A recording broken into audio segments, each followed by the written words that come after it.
A few things I'm gonna address real quick. 42 Dugg, no, you didn't get robbed. I'm gonna let you get robbed. You got hit in your motherfucking mouth. You were scared to fight back. That's it. Bust your shit. You did it, so be it, nigga. Whatever it is, it is. You 4'2", don't nobody expect you better to fight back here. Shout out to Offset for being a man handling himself.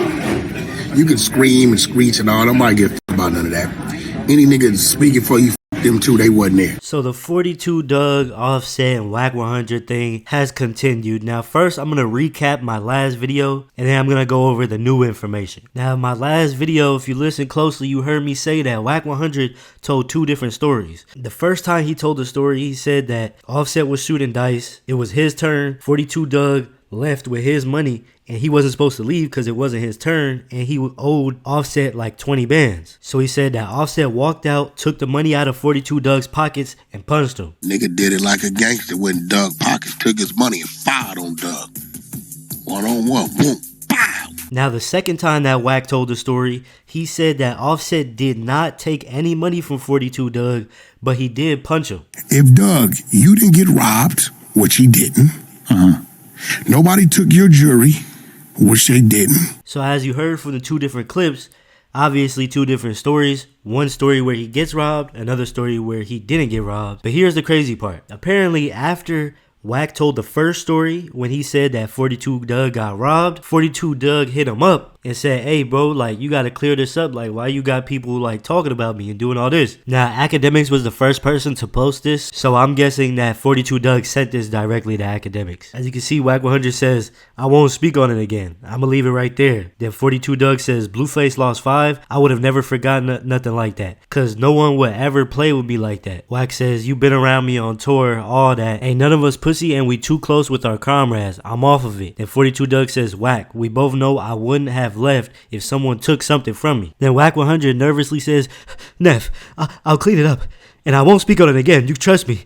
He tried, but you didn't lose anything and I would have got it back if he did take it, you know that, right? So as you can see, 42 Dugg wants him to clear up the fact that he got robbed. He didn't say nothing about getting punched. He didn't say that anything about getting punched. All he's saying is that he did not get anything taken from him. Now Wack100 knows that if these DMs got leaked, the only person that could have leaked it was 42 Dugg. So he goes back and he leaks his DMs with Offset. Basically Offset sent him a video. Offset sent him the video of 42 Dugg addressing the situation where he said that he never got robbed or he never got punched. Nothing happened to him. You winning my man on my kids, a nigga ain't never winning my pocket. Why y'all turning these niggas up? We ain't never heard about these niggas taking shit from nobody. Why it start with me? Offset sent that video to Wack100 and said, why this dude lying? Wack100 says, man, I'm about to fry him up. You grabbed his pockets. I remember the words you said. You said you think I'm pussy and you hit him in the mouth. If I wasn't there to get in the middle of that, he was done and he wasn't by himself. He had like 4 people with him.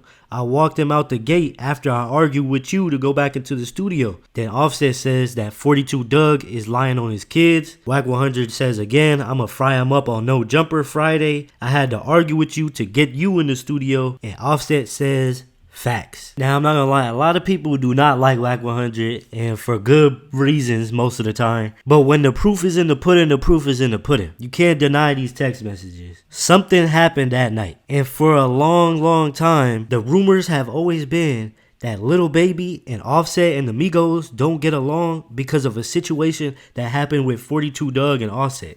That's been a rumor for a long time. So the fact that this story is getting out there means that it has some truth to it. Something happened that night. Whether 42 Dugg got robbed or not, whether he got punched or not, something happened. And Wack100, he's getting old, right? Like you can't fully rely on his eyesight. You get what I'm saying? Like it might be a little bit fuzzy and blurry to him. Like he could have seen Lil Baby's son, cause you know 42 Dugg and Lil Baby's son, they're like the same height and they got like a similar hairstyle. So Wack100 sees Lil Baby's son, he might be like, on Paru, that's 42 Dugg. I see Offset manhandling him.